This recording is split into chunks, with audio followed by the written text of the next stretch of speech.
I want to share with you a 2009 executive order signed by President Obama, which expedited the declassification of classified materials to the public.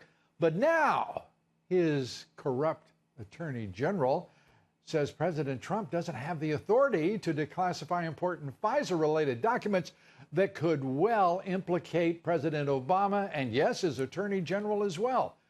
Eric Holder, that's right, Eric Holder, tweeting this, quote, "This is an especially dangerous abuse of power by this president," referring to President Trump. When he was working for Obama, it was quite a different story, saying he places his self-interest above the national security interests of the country. Oh, my goodness, Eric Holder, the only cabinet secretary in history to ever be cited for contempt by the Congress of the United States. We're back with Victoria Toensing and Joe DiGenova. Great to have you with us, and I appreciate you staying with us to go through some of this heavy lifting. I'd like to first just turn to your reaction to that kind of hypocrisy on the part of Holder, for that matter, Obama and the entire left in this country. Hey, Lou, Eric Holder sounds like the corrupt Washington Post, which called this declassification order an abuse of presidential power and decried the fact that these things were going to be made public. Now, this is the same Washington Post I was reading that liked to uncover everything about Watergate. Mm-hmm. Yeah. The problem that Eric Holder has is that he was part of a cabal, even while out of office, to do in Donald Trump and to abuse the power of the FBI and the Justice Department. But here's the other thing, Lou, just so people don't misunderstand. The president and his lawyers in the White House have absolutely seen the unredacted versions of the FISA documents and some of the text messages. The president knows what he is ordering to be revealed. What he's doing is, he said, now that I know what you guys are covering up, I want this stuff issued to the public. Right. It is now that the DOJ and FBI are coming back and saying, Mr. President, we know you know what's in there. We'd like to not disclose that. That's where we are now.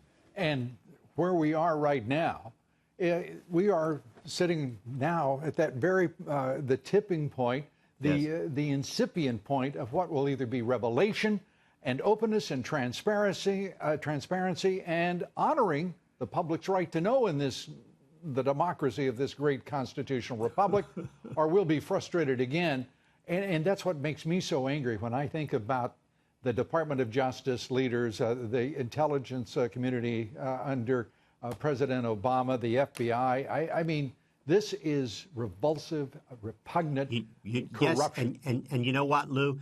One of the best parts of what's going to happen as a result of this, it's going to be shown that John Brennan and James Clapper were at they were the point of the arrow on disclosing information that they knew was false, that would tarnish Carter Page, who is going to be a very rich man when this is over, and to tarnish a sitting president of the United States. Brennan and Clapper betrayed this country, betrayed their oath of office, and were the tip of the spear on trying to undermine the Constitution of the United States. How dare they suggest that this president is doing that? He's doing the opposite. President Trump is saving the Constitution by revealing how corrupt the FBI and the DOJ under Obama and the intelligence community were under Obama. And what I fear the most is that the mainstream media is going to ignore it, and there will only be a few of us around that are really talking about the story, because I think let's face it, most of us have been talking about this for months. Yeah, I understand your fear. I think that the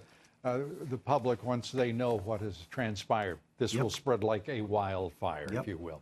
Victoria Toensing, good to have you with us. Joe DiGenova, thank you very much. We appreciate you both.